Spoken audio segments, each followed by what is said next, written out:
प्रदेश के विधानसभा चुनाव साल के अंत में नवंबर के महीने में होने जा रहे हैं और इन विधानसभा चुनाव से पहले सियासी दांवपेच भारतीय जनता पार्टी लगातार खेल रही है। आपको जानकारी दे दें कि इस वक्त मध्य प्रदेश की सियासत में लगातार एक्टिव है कांग्रेस पार्टी और कांग्रेस की तरफ से कई बड़े बड़े ऐलान भी किए जा रहे हैं। लेकिन भारतीय जनता पार्टी कुछ चुनिंदा चेहरों के दम पर यहां पर जीत हासिल करती हुई देखी जा सकती है और ऐसे में देखा जाए तो कांग्रेस के लिए ये तमाम दिग्गज नेता बड़ी चुनौती भी बने हुए हैं। नमस्कार, मैं प्रांशी राठौर और आप देख रहे हैं नेक्स्ट 9 न्यूज। आज हमारे स्पेशल प्रोग्राम सियासी सच में आज आपको जानकारी देने जा रहे हैं कि किस तरह से बीजेपी सीएम शिवराज सिंह चौहान के साथ साथ केंद्रीय मंत्री ज्योतिरादित्य सिंधिया के अलावा और भी 3 दिग्गज नेताओं को आगे कर इन चुनाव में जीत हासिल करने के लिए चुनौती देती हुई नजर आ रही है कांग्रेस खेमे को। तो आइए आपको बताते हैं खास रिपोर्ट के जरिए कि आखिरकार यहाँ पर किससे कौन सी बड़ी जिम्मेदारी दी जा सकती है। देखिए जरा। मध्य प्रदेश के विधानसभा चुनाव को मद्देनजर रखते हुए लगातार दांवपेच खेल रही है भारतीय जनता पार्टी। जानकारी दे दें कि कांग्रेस पार्टी जो चुनौती दे चुकी है, दावे किए जा चुके हैं कांग्रेस नेता राहुल गांधी की तरफ से कि 150 विधानसभा सीटों पर कांग्रेस जीत हासिल करके दिखाएगी।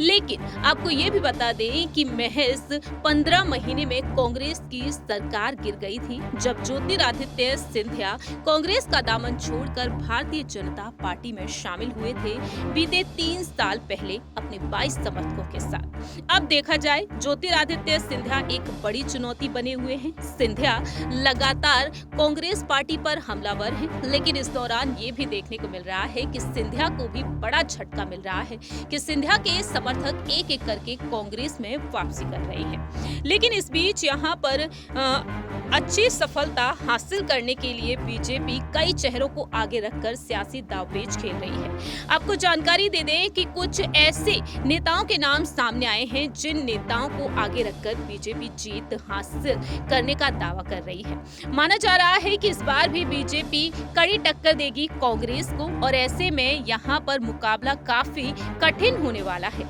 3 वरिष्ठ नेताओं को आगे रखा जाएगा और उनके साथ साथ 2 और नेताओं के नाम भी सामने आ चुके हैं। दरअसल आपको बता दें कि 3 वरिष्ठ नेताओं को इस बार विधायक का टिकट दिया गया है। टिकट कटने से नाराज नेता और कार्यकर्ता पार्टी भी छोड़ रहे हैं और इन सब के बीच ऐसे कई बड़े नेताओं के नाम भी सामने आ चुके हैं। पहला नाम है मुख्यमंत्री शिवराज सिंह चौहान का। साल 1991 में पहली बार विदिशा से निर्वाचन क्षेत्र से इन्होंने चुनाव लड़े और इस सीट से इन्होंने 3 बार जीत हासिल की। 2005 में बाबूलाल गौर के बाद पहली बार मुख्यमंत्री बन गए। वहीं उनके कार्यकाल के बाद उमा भारती के विवादास्पद कार्यकाल से एक उल्लेखनीय बदलाव देखा गया, जिसमें इन्होंने जमीनी स्तर की नीतियों और जनता से जुड़ने के उत्साह पर जोर दिया। भारतीय जनता पार्टी के बड़े नेताओं में ये शामिल हो गए और 2014 में जब बीजेपी नए प्रधानमंत्री की तलाश में थी, उस वक्त नरेंद्र मोदी जी के साथ शिवराज सिंह चौहान भी उम्मीदवारों में आगे निकल आए थे। 2018 के विधानसभा चुनाव में भाजपा की हार के बाद शिवराज सिंह चौहान के कद को नुकसान पहुंचा, लेकिन 2020 में ज्योतिरादित्य सिंधिया के बीजेपी में आने से बीजेपी सत्ता में एक बार फिर से आ गई और शिवराज सिंह चौहान को सत्ता में वापस ला दिया गया। अब देखा जाए, दावे यही किए जा रहे हैं कि जब तीसरी लिस्ट जारी की जाएगी उम्मीदवारों की, उस दौरान शिवराज सिंह चौहान को एक बार फिर से सीएम उम्मीदवारी के लिए आगे किया जा सकता है और वहीं दावे ये किए जा रहे हैं कि विदिशा से वह चुनाव लड़ते हुए नजर आएंगे। वहीं बात यहाँ पर की जाए ज्योतिरादित्य सिंधिया के बारे में।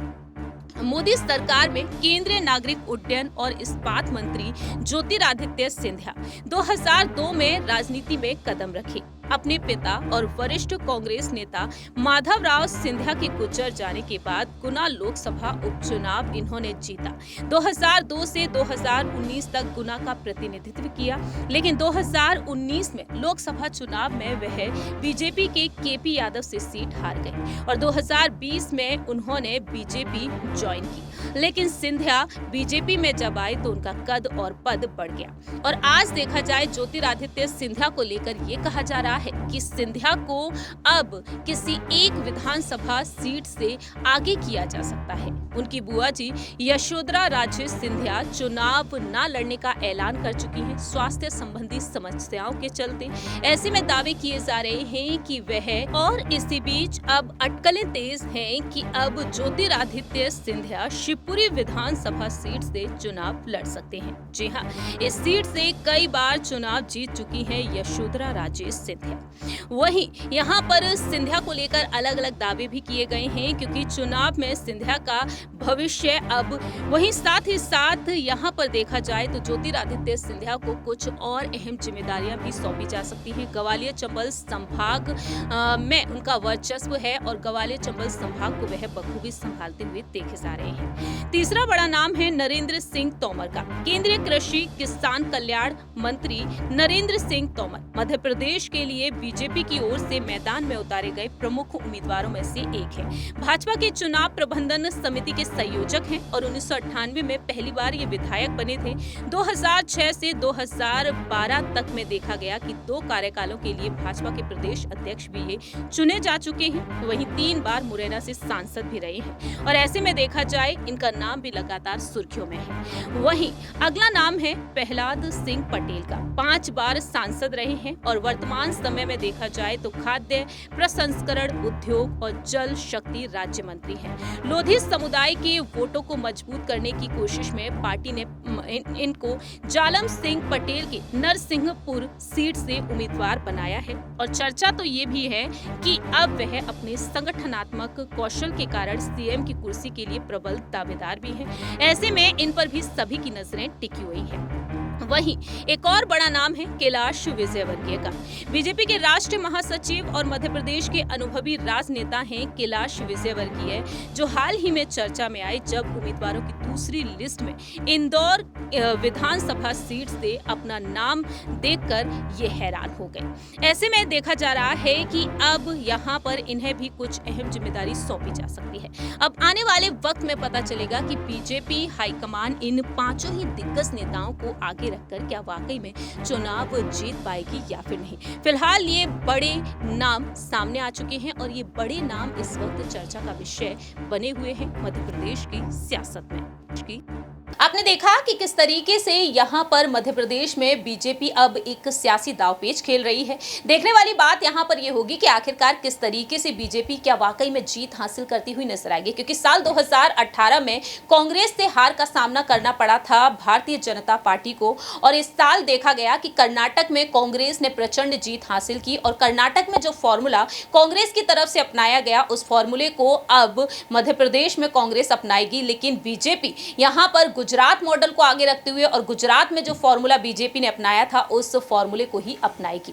ऐसे में यहाँ पर यह देखना होगा कि महासचिव प्रियंका गांधी वाड्रा जो माफ कीजिएगा मध्य प्रदेश में एक्टिव हैं, साथ ही साथ राहुल गांधी भी दौरा कर रहे हैं, तो क्या वाकई में यहाँ पर बीजेपी अब यहाँ पर जीत हासिल कर पाएगी या फिर नहीं, ये बेहद बड़ा अहम सवाल उठ रहा है। क्योंकि राहुल गांधी साफ कह चुके हैं कि कर्नाटक में 136 लेकिन मध्य प्रदेश में 150 विधानसभा सीटों पर जीत हासिल करके दिखाएंगे। देखते हैं कि आखिरकार ज्योतिरादित्य सिंधिया जो एक मजबूत कड़ी बनते हुए नजर आ रहे हैं बीजेपी के लिए, क्या वह भी जीत दिला पाएंगे बीजेपी को या फिर नहीं। फिलहाल इस खास प्रोग्राम में इतना ही। बाकी की तमाम अपडेट्स के लिए आप देखते रहिए नेक्स्ट 9 न्यूज।